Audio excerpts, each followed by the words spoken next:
Hero junior NTR పై వివాదాస్పద వ్యాఖ్యలు చేసి ఫ్యాన్స్ చేత తీవ్ర ఆరోపణలు ఎదుర్కొంటున్నారు Anantapuram urban TDP MLA Daggubati Prasad. ప్రస్తుతం ఈ టీడీపీ ఎమ్మెల్యే వ్యవహారం తెలుగు రాష్ట్రాల్లో సంచలనంగా మారింది. ఎమ్మెల్యేకి సంబంధించిన ఆడియో సోషల్ మీడియాలో వైరల్ గా మారింది. వార్ 2 సినిమా రిలీజ్ సందర్భంగా తెలుగు యువత నాయకుడు గుత్తా ధనంజయ నాయుడుతో ఎమ్మెల్యే మధ్య జరిగిన సంభాషణ లీక్ అయింది. నేను అనంతపురం ఎమ్మెల్యే, వార్ 2 సినిమా ఆడదు అంటూ ఆయన చేస్తున్న వ్యాఖ్యలు ఎన్టీఆర్ అభిమానుల ఆగ్రహానికి కారణమవుతున్నాయి.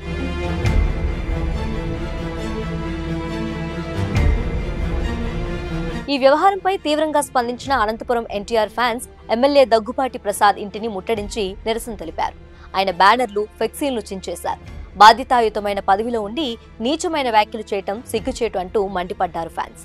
ఎమ్మెల్యే వెంటనే ఆయన వ్యాఖ్యలు వెనక్కి తీసుకుని జూనియర్ ఎన్టీఆర్కు బహిరంగ క్షమాపణ చెప్పాలని డిమాండ్ చేశారు.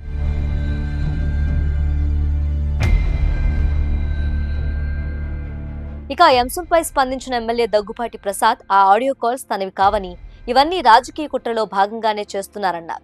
గత 16 నెలలుగా తనపై కుట్రలు జరుగుతున్నాయని, తాను మొదటి నుంచి నందమూరి కుటుంబానికి అభిమానినని చెప్పారు. ఆడియోలో ఎలాంటి నిజం లేదని, అయినప్పటికీ జూనియర్ ఎన్టీఆర్ అభిమానుల మనసును నొప్పించుకున్నట్లయితే తన తరపున క్షమాపణ చెబుతున్నాను అని తెలిపారు.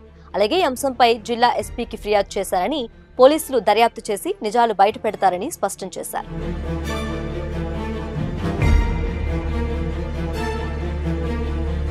ఈ వివాదం నందమూరి కుటుంబంలోని వాతావరణాన్ని కూడా మరోసారి వెలుగులోకి తెచ్చింది. గత కొంతకాలంగా బాలకృష్ణ, జూనియర్ ఎన్టీఆర్, కళ్యాణ్ రాముల మధ్య గ్యాప్ ఉందన్న చర్చ ఓపెన్ గా సాగుతుంది. ఎన్టీఆర్ బయోపిక్ ఈవెంట్ లో మాత్రమే ఒకసారి కలిసి కనిపించారు. ఆ తర్వాత కుటుంబ కార్యక్రమాల్లో కూడా కలిసి కనిపించలేదు. అయితే కళ్యాణ్ రామ్, జూనియర్ ఎన్టీఆర్ మాత్రం తరచూ కలిసి కనిపిస్తూ అభిమానులను సంతోషపరుస్తున్నారు.